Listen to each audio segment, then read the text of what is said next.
கடந்து செல்லலாம். என்னோடு கூட சேர்ந்து யோசுவாவின் புஸ்தகத்துக்கு வாங்க. யோசுவாவின் புஸ்தகத்திலிருந்து சில ஆண்டவர் செய்த அற்புதங்களை, அதிசயங்களை நம்ம தியானித்து கொண்டிருக்கிறோம். அதில் இன்றைக்கி 10ஆம் அதிகாரத்திலிருந்து உங்களோடு கூட நான் பேச விரும்புகிறேன். இந்த 10ஆம் அதிகாரத்தை படிச்சுட்டு வந்தீங்களா? படிச்சுட்டு வந்தவங்க கரங்களை உயர்த்தி சொல்லுங்க பார்க்கலாம். சூப்பர், எல்லாருக்கும் ரொம்ப நன்றி. அடுத்த வாரம் இன்னொரு சாப்டர் சொல்லுவேன். நான் குரூப்பில் போடுறேன். இந்த வேத பகுதி நீங்கள் படிச்சுட்டு வாங்கன்னு சொல்லி போடுறேன்.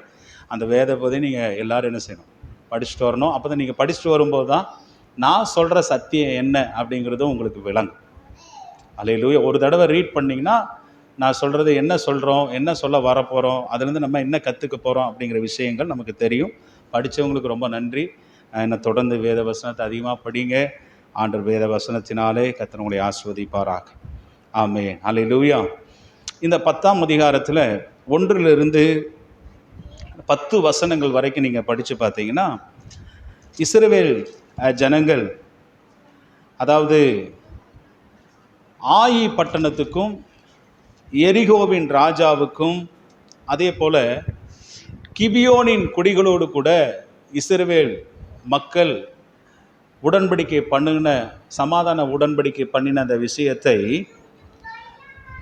எருசலேமின் ராஜா கேள்விப்படுகிறதை நம்ம பார்க்கிறோம். அவன் கேள்விப்பட்டு இஸ்ரவேல் ஜனங்களோடு அல்ல, கிபியோனியர்களோடு கூட யுத்தம் பண்ணுவதற்கு வருகிறான். அவங்களோட உடன்படிக்கை பண்ணிட்டானே, அவங்களோடு கூட ஒத்து போயிட்டானே என்று சொல்லி என்ன செய்தார்கள் அப்படின்னா, கிபியோனின் குடிகளோடு கூட யுத்தம் பண்ணுவதற்கு ஆயத்தமாக இருந்தார்கள் என்று பார்க்கிறோம்.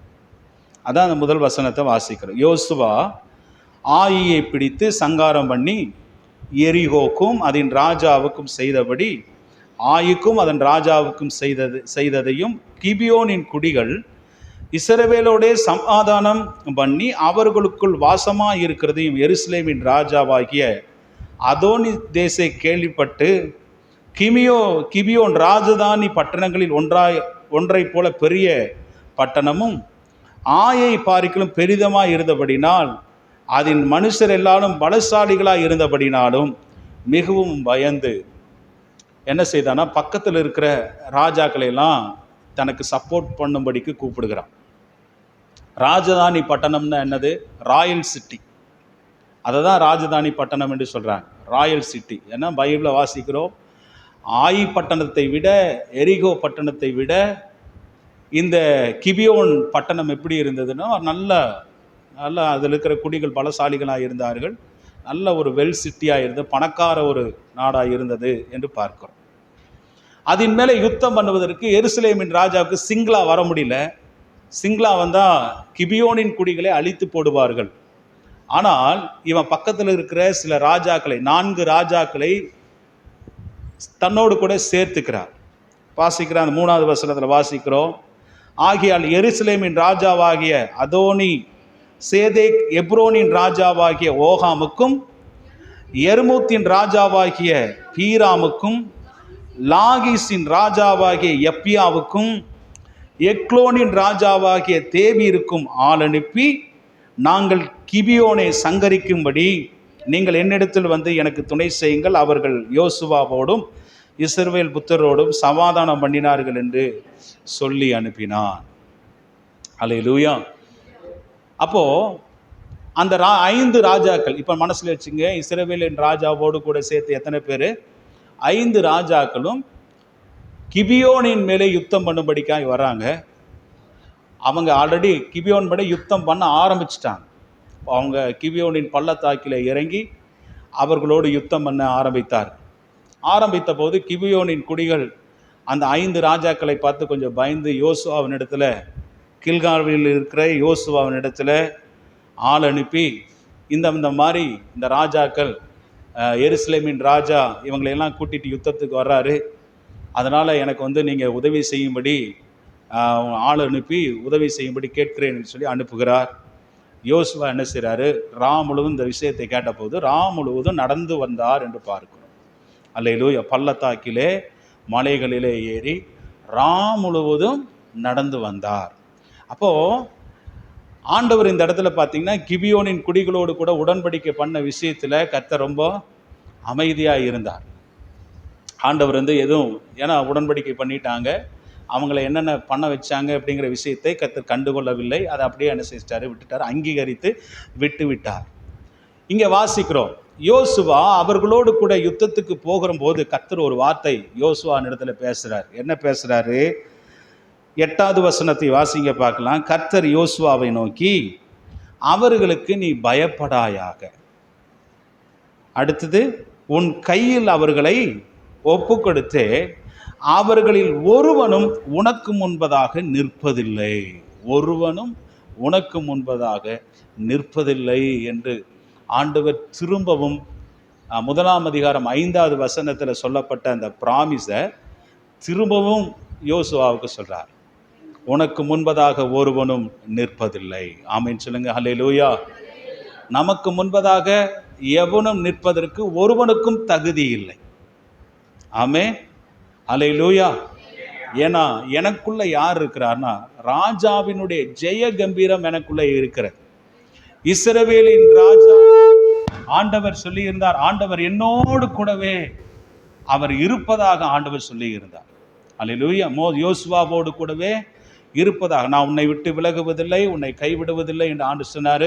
திரும்ப அந்த 1ஆம் அதிகாரம் 5வது வசனத்தை நீங்கள் படித்து பார். யோசுவாவின் புஸ்தகம் 1ஆம் அதிகாரம் 5வது, நீ உயிரோடு இருக்கும் நாளெல்லாம் ஒருவனும் உனக்கு முன்பதாக எதிர்த்து நிற்பதில்லை.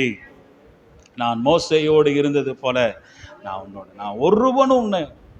ஆண்டவர் இந்த வார்த்தையை அடிக்கடி யோசுவாவின் இடத்துல சொல்லி வருகிறதை நம்ம பார்க்கிறோம். அல்லேலூயா.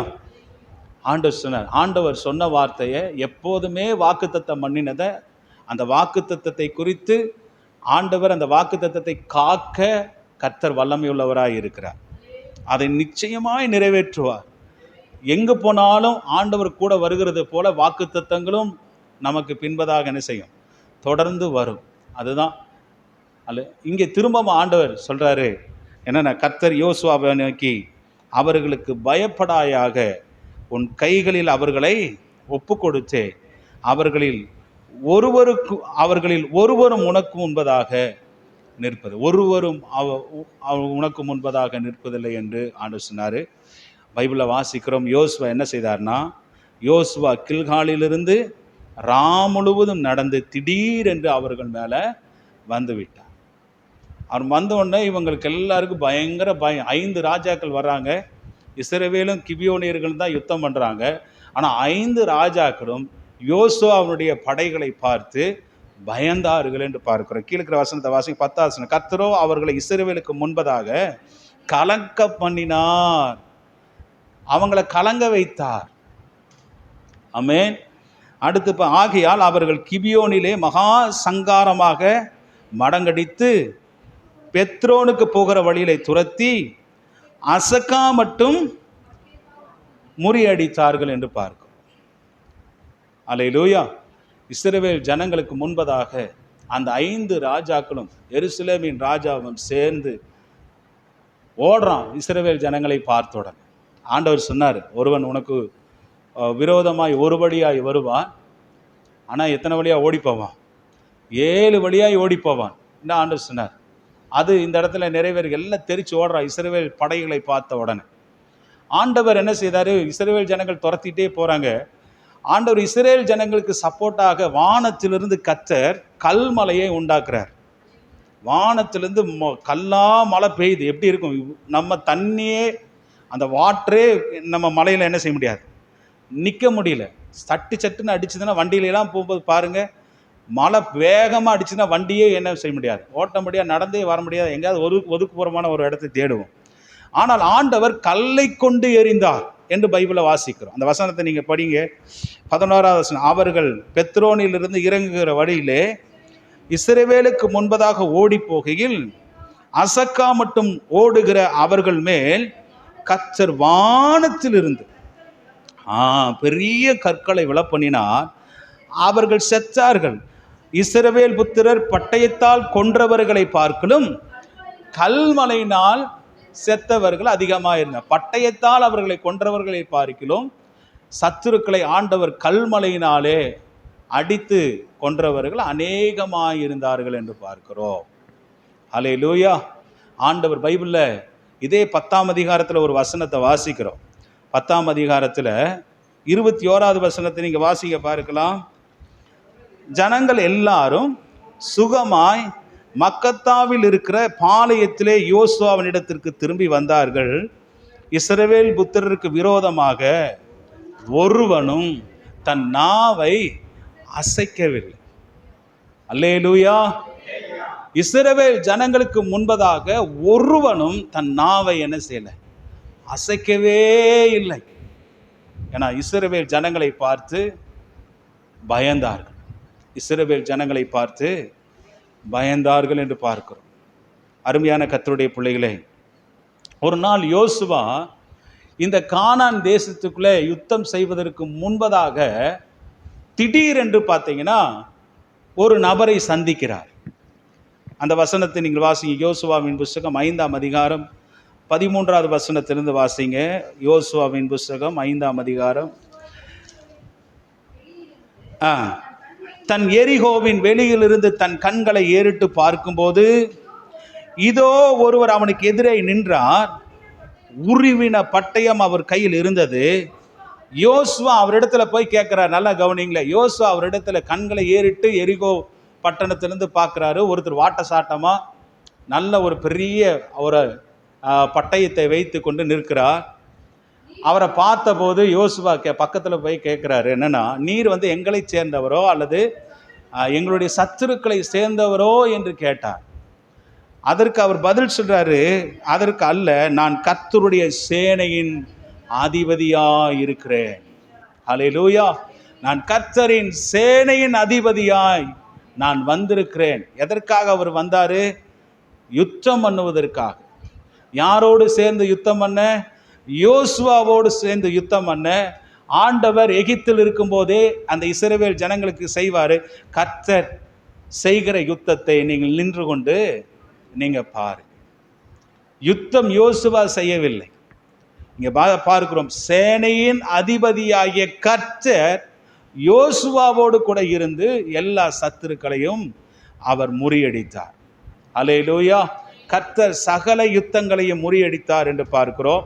அதற்காகவே இங்கே பைபிளில் வாசிக்கிறோம், அந்த சேனையின் அதிபதி வானத்திலிருந்து கீழே இறங்கி வந்துட்டார்.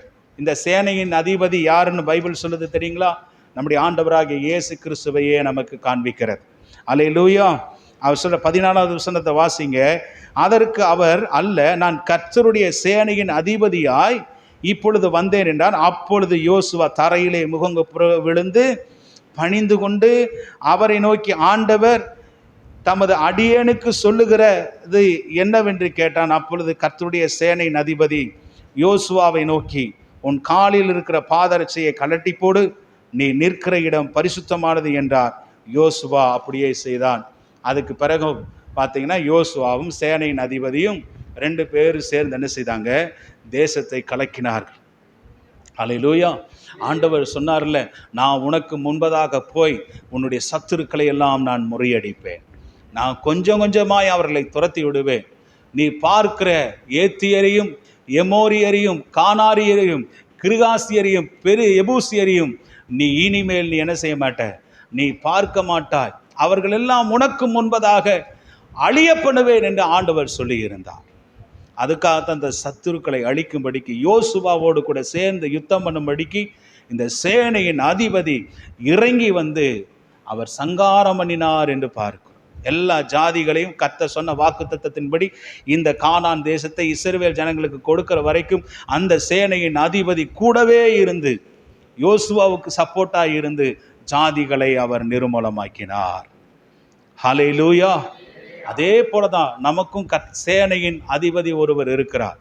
ஆண்டவர், இந்த யுத்தம் உங்களுடையது அல்ல. ஹல்லேலூயா. இந்த யுத்தம் கர்த்தருடையது. கர்த்தர் உங்களுக்காக யுத்தம் பண்ணுவார். உங்களுக்காக சத்துருக்களை நிர்மூலமாக்குவார். உங்களுக்காக எல்லாவற்றையும் செய்வதற்கு என் தேவனாகிய கர்த்தர் ஆயத்தமாயிருக்கிறார். ஆமென். அல்லேலூயா. இப்போ ஒரு முக்கியமான விஷயத்துக்கு இப்போதான் நம்ம சப்ஜெக்டுக்குள்ளேயே போக போகிறோம். நல்ல கவனிங்கள். இப்படி முறியடித்தார். அந்த நாட்களிலே பார்த்தீங்கன்னா இந்த கிபியோனியரோடு கூட யுத்தம் பண்ணுவதற்கு கிட்டத்தட்ட இரவு நேரம் ஆயிடுச்சு. அவர்களை கிபியோனியர் அல்ல, அந்த 5 ராஜாக்களோடும் யுத்தம் பண்ணுவதற்கு என்ன செய்துட்டாங்க அப்படின்னா இரவு நேரம் ஆகிவிட்டது. இரவு நேரம் ஆனபோது அவர்களை முற்றிலுமாக, ஏன்னா 5 ராஜாக்கள் சேர்ந்து வந்திருக்கிறார்கள், பல கூட்டமாக இருக்கிறார்கள், இஸ்ரவேல் ஜனங்களுக்கு முன்பதாக தெரித்தோடுகிறார்கள். அப்போ யோசுவா ஒரு விண்ணப்பம் பண்ணுறார். என்ன விண்ணப்பம் பண்ணுறார்? அந்த வசனத்தை நீங்கள் வாசித்து பார்க்கலாம். 11வது வசனத்திலிருந்து வாசிங்க. கர்த்தர் எமோரியரை இஸ்ரவேல் புத்திரருக்கு முன்பதாக ஒப்பு கொடுக்கிற அந்நாளிலே ஆண்டவரை நோக்கி யோசுவா ஜெபம் பண்றார், பேசுறார். ஃபர்ஸ்ட் பேசுறார்.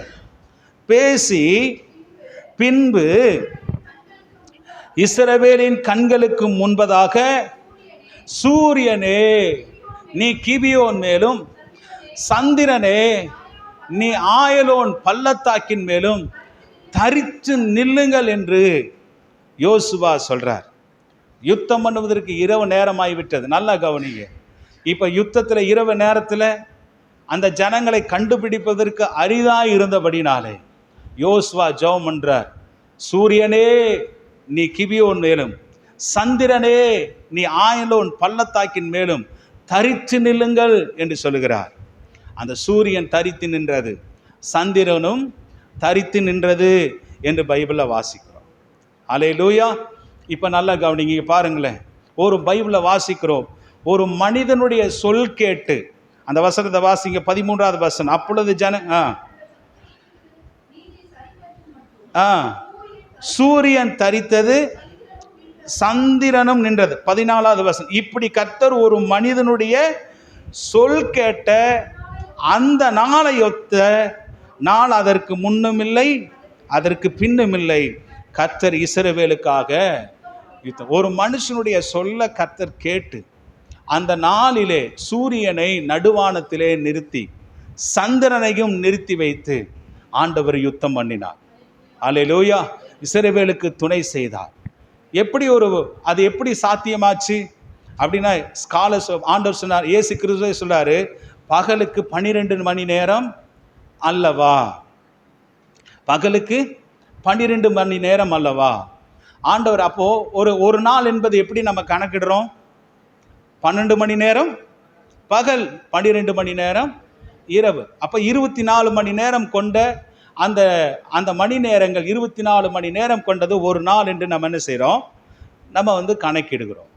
அப்போ பகலுக்கு 12 மணி நேரம், இரவுக்கு 12 மணி நேரம்.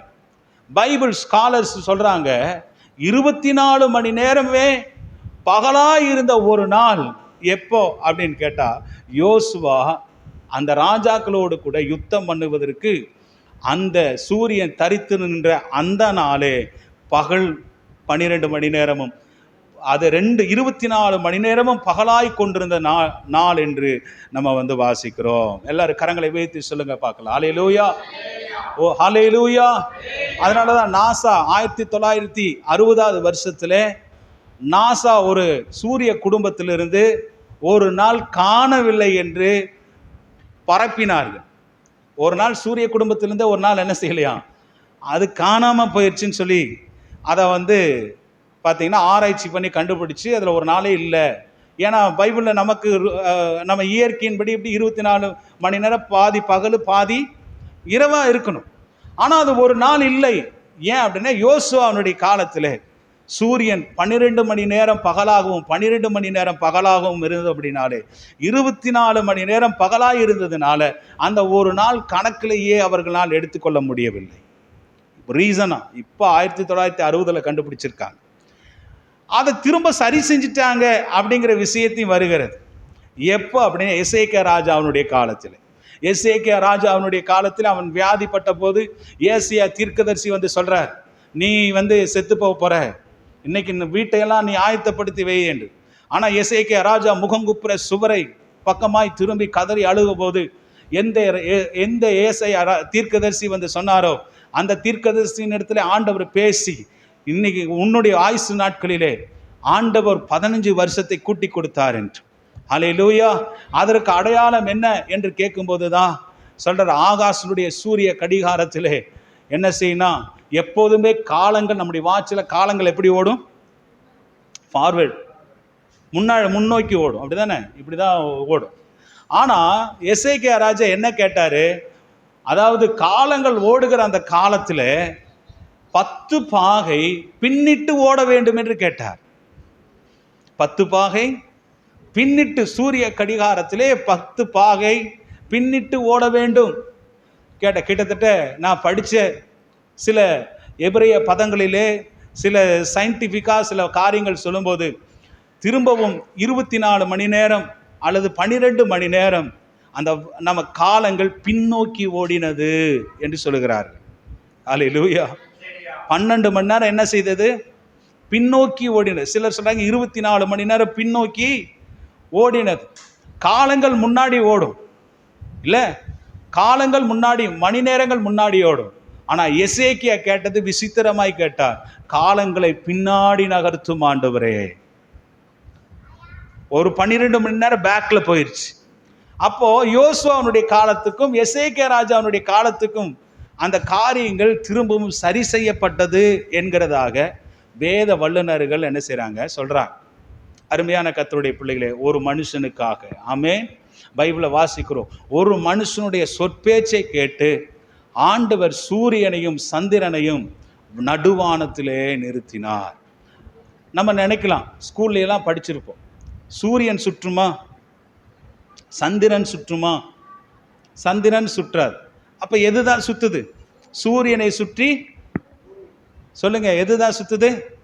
பூமி சொல்லுது. பூமி தன்னைத்தானே சுற்றி சூரியனையும் என்ன செய்யுது, சுற்றி வருகிறதாக நம்ம சின்ன வயசுல எல்லாம் படிச்சிருக்கிறோம். மற்ற கோள்களும் சுற்றுகிறது, அதாவது நேர்கோட்டு பாதைகளிலே அது அவைகளெல்லாம் தன்னைத்தானே சுற்றி சூரியனையும் சுற்றி வருகிறது. சூரிய குடும்பத்தில் இதை குறித்து நம்ம சோலார் சிஸ்டம் அந்த படிக்கும்போது நம்ம படிக்கிறோம். அல்லேலூயா. ஆண்டவர் ஒருவேளை நம்ம நினைக்கிற சூரியனை எப்படி நிறுத்த முடியும்? சூரியன் சுற்றி கொண்டு இருக்கிறதா அப்படின்னு கேட்டா, ஆண்டவர் சூரியனை தான் நிறுத்தினார். பைபிளை வாசிக்கிறோம், அவரால் கூடாத காரியம் ஒன்றுமே இல்லை. யாபகுக் தீர்க்கதரிசனி புஸ்தகம் 3ஆம் அதிகாரம் 11வது வசனத்திலும் சூரியன் நின்றது, சந்திரன் தரித்து நின்றது என்று ஆபகுக் சொல்லுகிறதை பார்க்கிறோம். அல்லேலூயா. எல்லாரும் கரங்களை வைத்து சொல்லுங்க பார்க்கலாம், அல்லேலூயா. ஒருவேளை மற்றவங்க சொல்லுகிறது போல பூமியை கர்த்தர் நிறுத்தி இருந்தால் என்ன நடந்திருக்கும்? பூமியை நிறுத்தி இருந்தால் என்ன நடந்திருக்கும்? ஏன்னா இந்த உலகம் எதனால் சூழப்பட்டிருக்கிறது? எதனால் சூழப்பட்டிருக்கிறது? வாட்டர், கடல். அப்படிதான் நான் வாசிக்கிறோம். கடல்னால தான் இந்த உலகம், இந்த கடலுக்குள்ள நம்மை சுற்றி இருக்கிறது எல்லாம் கடல் தான். அந்த கடலுக்குள்ள தான் கர்த்தர் எதை வச்சிருக்காரு? வறண்ட நிலத்தை கர்த்தர் வைத்திருக்காரு. அந்த வறண்ட நிலத்தை தான் நம்ம இருக்கிறோம். அமெரிக்காக்காரன் இருக்கிறான், ஆப்பிரிக்காக்காரன் இருக்கிறான், ஐரோப்பா கண்டம் இருக்கிற 5 கண்டமும் கடல் மேலே தான் இருக்குது. கடலை சுற்றி தான் நம்மை சுற்றிலும் கடல்கள் தான் இருக்கிறது. ஒருவேளை கர்த்தர் பூமியை இப்படி நிறுத்தி இருந்தார்னா என்ன நடந்திருக்கணும்னா, கடல் தண்ணி முழுவதும் எங்கே வந்திருக்கும்? நம்ம பூமிக்குள்ள சூழப்பட்டு எல்லாம் ஆங்காங்கே குமரி கடல் அழிந்த மாதிரி, இல்லை கராப்பா நாகரிகம் அழிந்த மாதிரி எல்லாம் அழிந்து போயிருப்போம். தண்ணினாலே சூழப்பட்டு இருக்கும், ஒன்று கூட மிஞ்சாது. அதனால தான் ஏன்னா கர்த்தர் ஞானம் உள்ள தேவன். அப்படிப்பட்ட விஷயத்தை கர்த்தர் என்ன செய்ய மாட்டாரு? செய்ய மாட்டார். ஆண்டவர் சூரியனை நிறுத்தினார். பூமி சுற்றி கொண்டுதான் இருந்தது. ஆனால் சூரியனை நிறுத்தி ஆண்டவர் ஒரு பகலும் திரும்பவும் ஒரு பகலையும் கர்த்தர் உண்டாக்கி 24 மணி நேரமும் பகலை கொண்ட ஒரு நாளை கர்த்தர் இஸ்ரவேல் ஜனங்கள் யுத்தம் பண்ணுவதற்காக கொடுத்தார். ஆமென் சொல்லுங்க பார்க்கலாம், அல்லேலூயா. அதனால இந்த பிரசங்கத்தினுடைய தலைப்பு என்னன்னா, தேவனுடைய அபூர்வமான கிரியைகள். ஏசாயா தீர்க்கதரிசன புஸ்தகம் 28ஆம் அதிகாரம் 21வது வசனத்தில் அந்த ஏசாயா சொல்லும்போது சொல்றார், அந்த வசனத்தை நீங்கள் படிச்சு பாருங்க. தேவனுடைய அபூர்வமான கிரியைகள் என்று அவரை வர்ணிக்கிறார். அந்த வசனத்தை வாசிங்க பார்க்கலாம், வாசிங்க. ஹல்லேலூயா. கர்த்தர் தமது கிரியையாகிய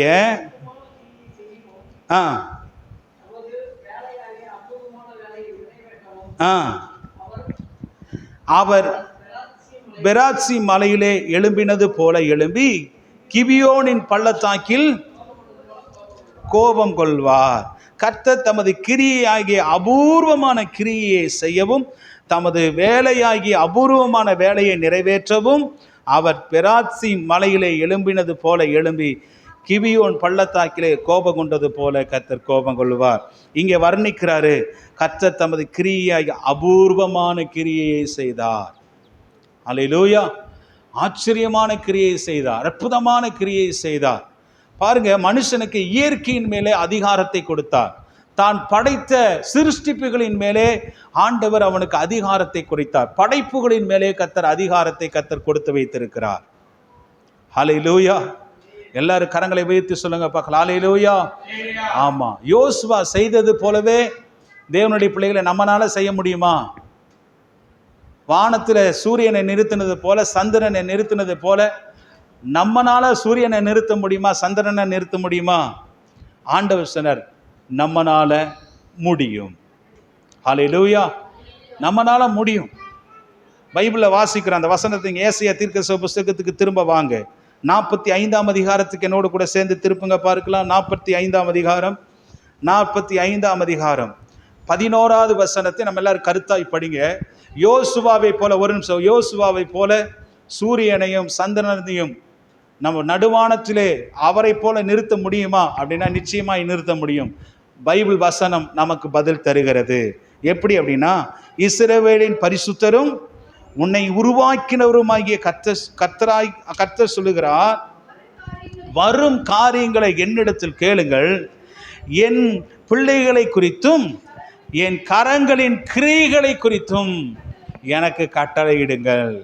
ஆண்டவர் சொல்றாரு. ஒரிஜினல் ஹீப்ரூ ஒரிஜினல் டிரான்ஸ்லேட்லையும் இப்படி தான் எழுதி இருக்கிறது. என்னன்னா, ஆண்டவர் சொல்றாரு, என்னுடைய கரங்களின் கிரியைகளை குறித்து எனக்கு நீங்கள் கட்டளையிடுங்கள். ஆண்டவருடைய கரங்களுடைய கிரியைகள் என்ன? சூரியன் தேவனுடைய கிரியைகள், சந்திரன் தேவனுடைய கிரியைகள், நட்சத்திரங்கள் தேவனுடைய கிரியைகள், இங்க இருக்கிற மலைகள் எல்லாம் தேவனுடைய கிரியைகள், ஆறுகள் எல்லாம் தேவனுடைய கிரியைகள். அல்லேலூயா. ஆமா, கடல்கள் எல்லாம் அவருடைய கிரியைகள். உண்டாக்கப்பட்ட மனிதர்கள் எல்லாம் தேவனுடைய சிருஷ்டிப்புகள், தேவனுடைய கிரியைகள். அல்லேலூயா. ஆண்டவர் சொல்ற, என் கிரியைகளை குறித்து நீங்கள் எனக்கு கட்டளை கொடுங்கள். யோசுவா கேட்டார், ஆண்டவரே, ஒரு 12 மணி நேரம் சூரியன் எங்க நிக்கணும்? நடுவானத்தில் நிக்கணும். சந்திரன் நிக்க வேண்டும், ஆயலோன் பள்ளத்தாக்கிலே நிக்க வேண்டும். நான் யுத்தம் செய்யும் வரைக்கும் நிக்க வேண்டும் என்று கேட்டார். ஆண்டவர் யோசுவாவுக்காக சூரியனை இரவை பகலாக்கி கர்த்தர் வைத்தார். அதனால ஆண்டவர் சொன்னார், என் கரத்தினுடைய கிரியைகளை குறித்து நீங்கள் எனக்கு கட்டளையிடுங்கள். ஆண்டவரே, நீ நிறுத்தும். ஹல்லேலூயா. அதை நிறுத்தும் ஆண்டவரே. ஏன்னா ஆண்டவர் இயேசு கிறிஸ்துக்குள்ள அதே ஆவியானவர் தான் யாருக்குள்ள இருக்கிறா. ஆண்டவர் சொன்னார், இந்த உலகத்தில் இருக்கும்போது என்னை விசுவாசிக்கிறவன் ஆமா தான் செய்கிற காரியத்தையும் செய்வான், என்னை பார்க்கிலும் பெரிய கிரியைகளை செய்வான் என்று ஆண்டவர் சொன்னார். இயேசு கிறிஸ்து காற்றையும் கடலையும் பார்த்து இறையாதே, நீ அமைதலாயிரு என்று சொன்னார். ஒரு இயற்கை காற்றும் கடலும் இயேசு கிறிஸ்துவுக்கு என்ன செய்தது? கீழ்ப்படிந்தது. நாமும் பேதுரு இயேசு கிறிஸ்து கடலிலே நடந்து வந்ததை பார்த்து பேதுருவும் சொன்னார், ஆண்டவரே, நானும் கடல்ல நடக்கலாமா? ஆண்டவர் வான்னு சொன்னார். இவர் கடல்ல நடந்தாரா இல்லையா? நடந்தார். ஆனால் இயேசு கிறிஸ்துவோட பக்கத்தில் போன உடனே அங்கே இருக்கிற சூழ்நிலைகளை கண்டு அமிழ்ந்து போனார். ஆனால் இயேசு கிறிஸ்துவனுடைய பக்கம் வரைக்கும் கடலிலே நடந்தார். கடலிலே நடந்த 2வது மனுஷன் பேதுரு தான். அப்போ இயற்கையின் மீது கர்த்தர் இவனுக்கு என்ன செய்தார்? அதிகாரத்தை கொடுத்தார். நடந்து வரும்படியாய் கர்த்தர் செய்தார். ஒரு மனிதனுக்காக கர்த்தர் சூரியனை சந்திரனை நிறுத்த முடியும் என்றால் சொல்லு, ஜெபம் பண்ணி சொல் கேட்டு ஆண்டவர் நிறுத்தினார் என்றால் உங்களுக்காகவும் எப்பேற்பட்ட காரியத்தை செய்ய, எந்த காரியத்தையும் செய்ய தேவன் வல்லமையுள்ளவராய் இருக்கிறார். ஹல்லேலூயா, ஹல்லேலூயா. ஆண்டவர் நமக்கு சூரியனை நிறுத்த வேண்டாம், சந்திரனை நிறுத்த வேண்டாம். ஆண்டவர்கிட்ட, ஆண்டவரே, நமக்கு இருக்கிறதான இந்த பிரச்சனையை மாற்றினீங்கன்னா போதும். அல்லேலூயா. நமக்கு இருக்கிற இந்த சூழ்நிலையை மாற்றின ஆண்டவனால கூடாத காரியம் ஒன்றும் இல்லை. அல்லேலூயா. ஆண்டவர் சொன்னார், இயற்கையின் மேலே கட்டளை இடுங்கள் என்று. கர்த்தருடைய கிரியின் மேலே கட்டளை இடுங்க, அதை நான் உனக்கு செய்வேன் என்று ஆண்டவர் சொன்னார். அதே இயேசு கிறிஸ்து தான் இந்த பூமியில் இருக்கும் போது மார்க்கு சுவிசேஷத்தில் நம்ம வாசிக்கிற 11ஆம் அதிகாரம் 22வது வசனத்திலிருந்து நீங்கள் வாசிங்க பார்க்கலாம். மார்க்கு சுவிசேஷம் 11ஆம் அதிகாரம் 22வது வசனத்திலிருந்து வாசிங்க. 22வது வசனத்திலிருந்து, இயேசு அவர்களை நோக்கி, தேவனிடத்தில் விசுவாசம் உள்ளவர்களாயிருங்கள், எவனாகிலும் இந்த மலையை பார்த்து பெயர்ந்து சமுத்திரத்திலே தள்ளுண்டு போ என்று சொல்லி தான் சொன்னபடியே நடக்கும் என்று தன் இருதயத்திலே சந்தேகப்படாமல் விசுவாசித்தால் அவன் சொன்னபடியே ஆகும் என்று மெய்யாகவே மெய்யாகவே நான் உங்களுக்கு சொல்லுகிறேன். அப்போ மலைங்கிறது என்னது? நம்ம உண்டாக்குனதா? இல்லை. மலைங்கிறது தேவனுடைய கரங்களுடைய சிருஷ்டிப்பு. ஆண்டவர் மலைகளை கர்த்தர் உண்டாக்கினார், குன்றுகளை கர்த்தர் உண்டாக்கினார், பள்ளத்தாக்குகளையும் கர்த்தர் உண்டாக்கினார். அதே ஆண்டவர் தான் சொல்றாரு, உண்டாக்கின தன்னுடைய வாயின் சுவாசத்தினாலே உண்டாக்கின அதே கர்த்தர் தான் சொல்றாரு, இந்த மலையை பார்த்து பெயர்ந்து சமுத்திரத்திலே தள்ளுண்டு போ என்று சொன்னால் அது நடக்கும். நீ விசுவாசம் உள்ளவனாய் இருந்து சந்தேகப்படாமல் நீ எவைகளை கேட்கிறாயோ, எவைகளை நீ விசுவாசிக்கிறாயோ அது உனக்கு நடக்கும் என்று ஆண்டவர் சொல்றார். மலைகோடு பெயர்ந்து சமுத்திரத்தில் தள்ளுண்டு போகுமா? ஆமே. ஹல்லேலூயா. சத்தமா சொல்லுங்க, ஹல்லேலூயா. ஓ பெரிய பர்வதமே, நீ எம்மாத்திரம், செருபாபேலுக்கு முன்பதாக நீ சமபூமி ஆவாய். ஆண்டவர் வாக்கு பண்ணி இருக்கிறார். பலத்தினாலும் அல்ல, பராக்கிரமத்தினாலும் அல்ல, தேவ ஆவினால எல்லாம் ஆகும். ஆண்டவர் செய்யாத ஒன்றையும் வாக்கு நமக்கு கொடுக்கிறது அல்ல. நமக்கு முன்பதாக நிற்கிற பெரிய பர்வதம் எம்மாத்திரம். ஒருவேளை கடன் பிரச்சனை பெரிய பர்வதமாக இருக்கலாம், வாழ்க்கையிலே பாடுகள் பெரிய பர்வதமாக இருக்கலாம், துன்பங்கள் பெரிய பர்வதமாக இருக்கலாம், நம்முடைய சூழ்நிலைகள் பெரிய பர்வதமாக இருக்கலாம்.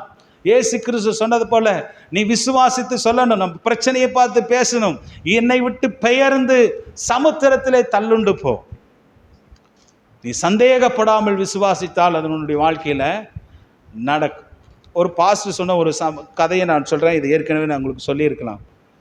ஒரு அம்மா வீட்டு பக்கத்தில் இங்கிருந்து அந்த அம்மா ஒரு கடைக்கோ மார்க்கெட்டுக்கோ போகிறதா இருந்தால் அந்த கடலை சுற்றி மலையை தாண்டி போயிட்டு தான் பர்ச்சேஸ் பண்ணிட்டு வரணும். இந்த அம்மாவுக்கு டிஸ்டர்ப்டாக இருக்கிறது என்னென்னு கேட்டால், அவங்க வீட்டு முன்னாடி மலை, அந்த மலையை சுற்றிலும் கடல். இந்த அம்மா தினமும் காலையில் எந்திரிச்சு இந்த வசனத்தை சொல்லி ஜெபம் பண்ணுவாங்களாம். ஆண்டவரே நீ சொல்லியிருக்கிறீரே, இந்த மலையை பார்த்து பெயர்ந்து சமுத்திரத்தில் தள்ளுண்டு போ. ஒரு மலை, சின்ன ஒரு கரடு போ. தினமும் ஜெபம் பண்ணுவாங்களாம். வயசான அந்த அம்மா ஜெபம் பண்ணி வயசே ஆயிடுச்சு. ஒரு நாள் கவர்மெண்ட் ஒரு ஆர்டர் வெளியிடுறாங்களா, இந்த மாதிரி அந்த மலை பக்கத்தில் ஏதோ ஒரு காரியத்தை செய்யறதற்காக. அதனால் அந்த மலையை இடிக்க வேண்டும், மலையை இடிக்கணும், அப்போ தான் போக்குவரத்துக்கு மற்ற காரியங்களுக்கெல்லாம் சரி செய்ய முடியும் என்று சொல்லி கவர்மெண்ட் ஆர்டர் பிறப்பித்த உடனே அந்த அம்மா சாகிறதுக்குள்ளே அந்த மலையை அனுசிச்சிட்டானா, இடித்து தள்ளிட்டானா. அதில் ஒரு ரோடு உண்டாக்கி, கடல் வழியில் ரோடு உண்டாக்கி அந்த பக்கம் ஊருக்கு போவதற்கு வழிவாசல் செய்தாங்க. அந்த அம்மா அதை பார்த்துட்டு தான் செத்து போச்சான்.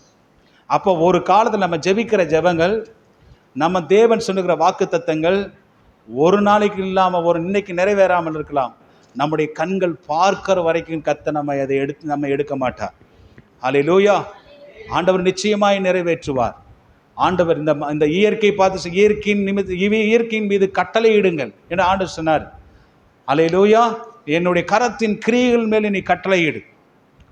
பைபிளை வாசிக்கிறோம். சிசராவோடு கூட, சிசரான்னு ஒருத்தர், சிசேரா அப்படிங்கிற ஒரு மனுஷன் நியாயாதிபதிகள் புஸ்தகத்தில் வாசிக்கிறோம். தேபோரால் காலத்தில் அந்த சிசேராவோடு யுத்தம் பண்ணுவதற்கு கர்த்தர் வானத்திலிருந்து நட்சத்திரங்களை அனுப்பினாராம். ஆமே. எப்படி கல்லு வானத்திலிருந்து கீழே விழுந்ததோ அதே போல நட்சத்திரங்கள் சிஸ்ராவின் மேலே விழுந்து ஆண்டவர் சிசராவை முறியடித்தார் என்று, அவனுடைய சேனைகளை முறியடித்தார் என்று பார்க்கிறோம். அவனுக்கு 900 இருப்பு ரதங்கள் இருந்ததாக பைபிளில் வாசிக்கிறோம். அந்த இருப்பு ரதங்களுடைய அந்த வீலையெல்லாம் கர்த்தர் கலுண்டோடும்படியாய் செய்தார். வானத்திலிருந்து நட்சத்திரங்கள் சிசராவின் மீது யுத்தம் பண்ணினது. ஆண்டவர் நமக்காக நட்சத்திரத்தை அனுப்புவார். அல்லேலூயா. இஸ்ரவேல் ஜனங்களுக்காக ஆண்டவர் இடி முழக்கத்தை அனுப்பினார் என்று பார்க்கிறோம். இடி முழக்கத்தினாலே பயந்து போனார்கள் ஜனங்கள். அருமையான கர்த்தருடைய பிள்ளைகளே, அல்லேலூயா. என் கரத்தின் கிரியைகளை குறித்து எனக்கு நீங்க கட்டளையிடுங்கள் சொல்றார். நீ இந்த மலையை பெயர்ந்து சமுத்திரத்திலே தள்ளுண்டு போ என்று சொன்னார். நீ விசுவாசித்தால் அது உனக்கு நடக்கும். விசுவாசிக்கிறவனுக்கு எல்லாம் கூடும் என்று ஆண்டவர் சொல்லுகிறதை நம்ம வந்து பார்க்கிறோம். அல்லேலூயா. ஆண்டவருடைய நாமம் மகிமைப்படுவதா. அடுத்தது இன்னொரு விஷயம் என்னன்னா, இதுல இருந்து இப்ப முடிச்சிடறேன் பாருங்களேன். இன்னைக்கு அநேக ஜனங்கள் இன்றைக்கு சூரியனையும் சந்திரனையும் வான சேனைகளையும் வணங்குகிறதை பார்க்குறோம்ல. சூரியனை காலையில் எந்திரிச்சு போய் கடல் பீச்சில் எல்லாம் நின்று பாருங்க. சில ஆட்கள் எல்லாம் என்ன செய்வாங்கன்னா, எந்த பக்கம் சூரியன் உதிக்கிறதோ அருணோதயமாகிற நேரத்தில் காலையில் குளிச்சுட்டு அதை போய் என்ன செய்வான் சொல்லுங்க, பார்த்துருக்கீங்களா இல்லையா? அந்த ஆற்றங்கரையில எல்லாம் பாருங்க, குளிச்சுட்டு சன்ரைஸ் ஆகி வரும்போது அதை என்ன செய்வான், கும்பிடுவான். இஸ்ரவேல் ஜனங்களுக்கு ஆண்டவர் சொல்லி இருந்தார் என்னன்னா, நீ சூரியனை பார்த்தோ சந்திரனை பார்த்தோ நட்சத்திரங்களையோ வான சேனைகளையோ நீ என்ன செய்யக்கூடாது, அதெல்லாம் யாருக்காக உண்டாக்கப்பட்டதுன்னா மனுஷனுக்காக தாங்க அதெல்லாம் உண்டாக்கி இருக்கிறார் கர்த்தர். அவனுக்கு வெளிச்சம் கொடுக்கும்படிக்காக. இரவிலே ஆள ஆண்டவர் சந்திரன்களை படுத்த, பகலில் ஆள சூரியனை கர்த்தர் கொடுத்தார், நட்சத்திரங்களை இரவு நேரத்தில் கொடுத்தார். இதெல்லாம் யாருக்காக? அவன் அதை பார்த்து ரசிக்கணும், அந்த வெளிச்சத்தில் நடக்கணும் அப்படிங்கிறதுக்காக தான் சந்திரன் சூரிய நட்சத்திரங்களை எல்லாம் கர்த்தர் படைத்தார். ஆண்டவர் சொன்னார், அதை நீ வணங்கன்னு கர்த்தர் எங்கேயுமே சொல்லலையே. ஆனா இன்னைக்கு அநேக ஜனங்கள், இஸ்ரவேல் ஜனங்களுக்கு ஆண்டவர் ஸ்ட்ராங்கா சொன்னார், அதை நீ என்ன செய்யக்கூடாது, வணங்காத. அந்த வசனத்தை நீங்க வாசித்து பாருங்க. உபாகமத்தின் புஸ்தகம் 4ஆம் அதிகாரம் 19வது வசனத்தை வாசி. உபாகமம் 4ஆம் அதிகாரம் 19வது வசனத்தை வாசிங்க பார்க்கலாம். உன் கண்கள் கண்ட காரியங்களை நீ மறவாதபடிக்கும் நீ இல்ல 19வது 4ஆம் அதிகாரம் 19வது வசனம், நீ உன் கண்களை வானத்திற்கு ஏறெடுத்து உங்கள் தேவனாய கர்த்தர் வானத்தின் கீழெங்கும் இருக்கிற எல்லா ஜனங்களுக்கும் ஏற்படுத்தின வானத்தின் சர்வ சேனைகளாகிய சந்திர சூரிய நட்சத்திரங்களை நோக்கி அவைகளை தொழுது சேவிக்க இணங்காதபடிக்கும் உங்கள் ஆத்துமாக்களை குறித்தும் மிகவும் எச்சரிக்கையாயிரு. வானத்தின் சர்வ சேனையாகிய சூரிய சந்திர நட்சத்திரங்களை நீ வணங்காத, அதை நீ கும்பிடாத. அவைகள் எல்லாம் உனக்காக கர்த்தர் நான் உண்டாக்கி வைத்திருக்கிறேன். அதனால தான் கர்த்தர் ஒரு படைத்தலைவனாகிய யோசுவாவின் சொல்லை கேட்டு இதை கும்பிடுகிறவர்களை, வான சேனைகளை கும்பிடுகிறவர்களை அவமாக்கும்படிக்கு, அவர்களை வெட்கப்படுத்தும்படிக்கு யோசுவா சொல்லி ஆண்டவர் சூரியனை வானத்திலே கர்த்தர் நிறுத்தினார். ஹல்லேலூயா. அதனால எந்த இயற்கையும் நம்ம என்ன செய்யக்கூடாது, வணங்கக்கூடாது. எந்த மலையையும் நம்ம போய் வணங்கக்கூடாது. ஆண்டவர் ஒருவரே கர்த்தர். வானத்தின் கீழே பூமிக்கு மேலே மனுஷர்களுக்குள்ளே ஆண்டவருடைய நாமமே அல்லாமல் வேற நாமம் கட்டளையிடப்படவே இல்லை. அவர் தாங்க கர்த்தர். வானத்தையும் பூமி உண்டாக்கினவர் தான் கர்த்தர். சிருஷ்டியை நீங்கள் தொழுது சேவியாமல் சிருஷ்டிகரை நீங்கள் தொழுது சேவிக்க வேண்டும். அல்லேலூயா. முழு இருதயத்தோடும் அவரை சேவிக்கணும், முழு ஆத்துமாவோடும் முழு பலத்தோடும் அவரிடத்திலே அன்பு கூற வேண்டும் என்று நம்ம வாசிக்கிறோம். நம்ம காண்கிற தேவனை அல்ல, காணாதிருக்கிற தேவனை நம்ம ஆராதிக்கிறோம். ஹல்லேலூயா. எல்லாரும் கரங்களை உயர்த்தி சொல்லுங்க, ஹல்லேலூயா. அதனால கர்த்தர் உண்டாக்கப்பட்ட எதையுமே என்ன செய்யக்கூடாது, நம்ம வணங்கக்கூடாது. அந்த உண்டாக்கின தேவனை தான் என்ன செய்யணும், ஆராதிக்க வேண்டும். இப்படி அந்த நாட்களிலே பார்த்தீங்கன்னா யோசுவா நின்று அந்த 5 ராஜாக்களையும் சங்காரம் பண்ணினார் என்று பார்க்கிறோம். சங்காரம் பண்ணின அவங்க என்ன செய்தாங்க அப்படின்னா, இஸ்ரவேல் ஜனங்கள் துரத்திட்டு வர்றதை பார்த்து போயிட்டு ஒரு குகைக்குள்ளே என்ன செய்தாங்க, மறைச்சிட்டாங்க. யோசுவா என்ன செய்தார், அந்த குகைக்குள்ளே அவங்க இருக்கிற அந்த கேவில் இருக்கிறாங்கன்னு தெரிஞ்ச போது ஒரு கல்லை போட்டு மூடிட்டார். மூடிட்டு மற்ற வீரர்களை எல்லாம் என்ன செய்தார், கொன்று விட்டு கடைசி நேரத்தில் அவங்கள வெளியே கொண்டு வர சொல்லி அவங்கள கழுத்தறுத்து யோசுவா சங்காரம் பண்ணினார் என்று பார்க்கும். அல்லேலூயா. அப்போ தான் அந்த வசனங்களை வாசிக்கிறோம். என்னென்னா, இஸ்ரவேல் ஜனங்களுக்கு முன்பதாக ஒருவனும் தன்னுடைய நாவை அசைக்கவில்லை. நமக்கு முன்னாடி ஒருத்தன் பேசுறதுக்கு யோசிக்கணும், இவங்களிடத்துல என்ன செய்யக்கூடாது. ஏன்னா எல்லாவற்றையும் மேற்கொள்ளும்படியான அதிகாரத்தை, அந்த பலத்தை கர்த்தர் நமக்கு உங்களுக்கு கொடுத்துருக்கிறார், எனக்கு கொடுத்துருக்கார். நம்முடைய ஸ்ட்ரென்த் என்ன, நம்முடைய பலன் என்னங்கிறத நம்ம தான் என்ன செய்யணும், கண்டுபிடிக்கணும். நமக்கு விரோதமாய் உருவாக்கப்படுகிற எந்த ஆயுதமும் நமக்கு வாய்க்காதே போ. எல்லா நாவையும் நீ மேற்கொள்ளுவாய். அல்லேலூயா. அந்த நாளிலே கர்த்தர் யோசுவாவோடு கூட இருந்து இந்த ஆண்டவர் இந்த ராஜாக்களை எல்லாம் சங்காரமாகும்படி ஏற்கனவே சொல்லி இருந்தார். எங்க வாசிக்கிறோம், யாத்ராம புஸ்தகத்திலிருந்தே வாசித்து வருகிறோம். இந்த ராஜாக்களை ஒருத்தனை கூட வைக்காத. ஏன்னா ஒருத்தனை உயிரோடு வச்சா அவங்களெல்லாம் அவங்க பின்னாடி நாட்கள் உள்ள பிள்ளைகள் எல்லாம் அவங்க உண்டாக்கின விக்கிரகத்துக்கு போயிடுவாங்க. அவங்க பெண்களை திருமணம் செய்து கொள்வாங்க. அவங்களைப் போலவே நீ மாறி விடுவாய். அவங்களுடைய கண்ணிலே நீ விழுந்து விடுவாய். எனவே ஆண்டவர் சொன்னார், ஒருத்தனை கூட உயிரோடு வைக்காது, எல்லாரையும் நீ என்ன செய், சங்காரம் பண்ணு. அதன்படி யோசுவா செய்தாரான கொஞ்சம் பேர்த்த விட்டுட்டார். அதை அவங்க விட்டதுனால ஏற்படுகிற பின்னாடி வந்த விளைவுகளை குறித்து நம்ம சில வருகிற வாரங்களிலே நான் பார்க்கலாம். கர்த்தர் நம்மை ஆசீர்வதிப்பாராக. அல்லேலூயா. இப்போ ஆண்டவர் சொன்ன வார்த்தை, இன்னைக்கு நம்ம கற்றுக்கொண்ட காரியம் என்னன்னா, ஆண்டவர் யோசுவாவுக்காக இறங்கி யுத்தம் பண்ண அந்த சேனையின் அதிபதி இன்றைக்கும் அந்த சேனையின் அதிபதி நம்மோடு கூட இருக்கிறார்.